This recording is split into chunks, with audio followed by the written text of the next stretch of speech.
Bueno, La va a en picar. realidad me llegó un video, no sé si ustedes lo vieron, de Alberto Fernández, digamos que salió a hablar en las redes aparentemente frente al descontento que está habiendo de distintos sectores con el gobierno, con lo que viene haciendo la gestión de la economía y la pandemia, y yo quiero que lo veamos y después a ver si podemos conversar sobre eso.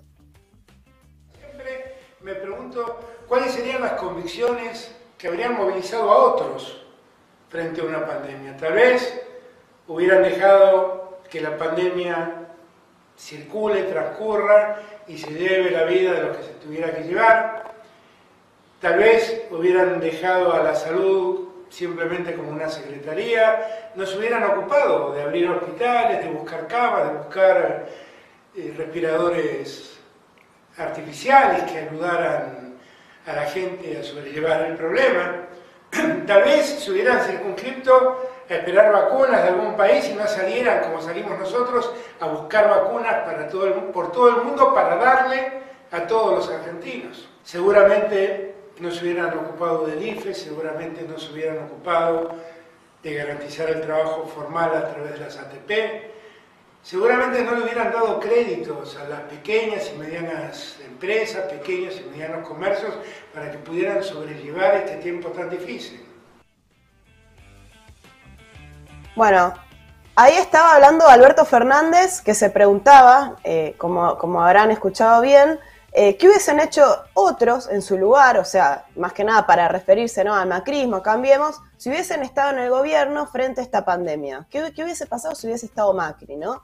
Ahora, antes de ir a algunos datos, lo primero para pensar, me parece que es evidente, es que ¿qué está haciendo Fernández, ¿no? El propio presidente poniéndose él mismo a comparar con Macri después de 2 años de gestión. O sea, me da a pensar que eso habla más de sus fracasos, ¿no?, que de sus aciertos. Ahora, repasemos algunos de los argumentos que dijo. En primer lugar dijo, tal vez, si hubiese estado Macri, hubiesen dejado que la pandemia transcurra, ¿no? Que la pandemia transcurra. Se está refiriendo sobre todo a las restricciones, pero hay algo más, porque en este momento la pandemia está transcurriendo. No sé si ustedes vienen siguiendo un poco los datos de contagios, que me parece que ya estamos naturalizando un montón. El año pasado nos hubiésemos, digamos, aterrorizado frente a estos números de contagios y fallecimientos. Hasta hace poco un pico de 600 fallecimientos diarios, ahora está bajando un poco, pero estamos hablando de datos que siguen siendo muy desastrosos, ¿no? Y sigue transcurriendo la pandemia. Y no se Ahora, frenó y tampoco se va a frenar aunque haya campaña electoral. no se frena con la campaña electoral, están apostando a que se frene ahora con el aumento en el ritmo de la vacunación muy tardío, pero digo, este argumento de hubiesen dejado que transcurra la pandemia, está transcurriendo, ¿no? Y dijo, ¿qué hubiesen hecho? ¿Qué hubiesen hecho con el IFE que en este momento no está? ¿Por qué tenemos que pensar que en este pico de pandemia, después de 1 año y medio y con un 45% de pobres, los últimos datos finalizado el año pasado, dejó de ser necesario que el Estado garantice, por ejemplo, un ingreso de emergencia para el 40% de los trabajadores que son informales, para que se puedan quedar en su casa o para que básicamente no estén en las condiciones de pobreza en la que están? Ese es un primer aspecto que Fernández ahí no se responde. Y yo quería agregar una cuestión más que tiene que ver con la emergencia, con la emergencia que estamos viviendo sanitaria y social, repasando algunas cuestiones del año pasado que a veces en medio de todo este trajín y de cara a las elecciones nos olvidamos. Por ejemplo, que el Frente de Todos decidió impulsar muy tardíamente ese aporte extraordinario solidario a las grandes fortunas, ¿no? Es un aporte que apenas le hace cosquillas a los ricos, que dejó sin tocar a los bancos, a ganancias como las de Galperín, por ejemplo, el hombre más rico del país, y recauda 6 veces menos, o incluso más, de lo que se hubiese podido recaudar con otros proyectos, como por ejemplo el que presentó el Frente de Izquierda. Ahora, 1 año y medio después, recién se está recaudando, todavía faltan algunas cuotas, pero no sabemos a dónde está yendo ese dinero. Es más, una parte de ese dinero está yendo, por ejemplo, al fracking, por lo cual hablemos de emergencia y hablemos de qué políticas se toman de manera urgente para dar respuesta a esa crisis social. Era el De hecho, 25%, Lu, que habían definido, ¿no? Respecto de lo que se recaudaba con este impuesto, el 25% iba a exploración de temas relacionados con el gas, que básicamente era el fracking. Sí, exactamente, eso es lo que se está publicitando, pero del resto, digamos que básicamente no se sabe, no fue para IFE, no se sabe dónde está, lo que sí sabemos es que a Guzmán le está sirviendo en este momento para negociar con el FMI que redujo el déficit fiscal, o sea que es parte de esa plata, de hecho, está yendo para pagar la deuda y no para responder a la pandemia que sigue transcurriendo, como decía Tom.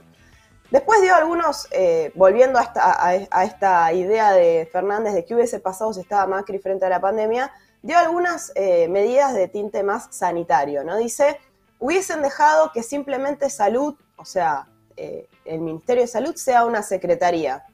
Bueno, hay varias cosas para responder, no nos podemos detener en todas, pero básicamente ahora tenemos Ministerio de Salud, cambió el organigrama, lo que no tenemos mucho es la centralización del sistema de salud, que era una medida bastante elemental y que se tomó en otros países para responder a la pandemia, por ejemplo. O también dice, si hubiesen circunscripto a dejar que lleguen las vacunas, lo cual ya hemos mencionado acá, que las vacunas se podían producir y de hecho parte de esas vacunas se producen en el país y que se hubiese podido también acelerar el ritmo de vacunación, entre otros aspectos. Ahora, yendo más al terreno económico, ¿no? ¿Cuál es el denominador común de todos estos argumentos que da Fernández para plantear de alguna manera que hay que, o sea, para ir a buscar ese voto malmenorista, ¿no? Sobre todo las políticas de salud, las políticas económicas, gastar lo menos posible, ¿no?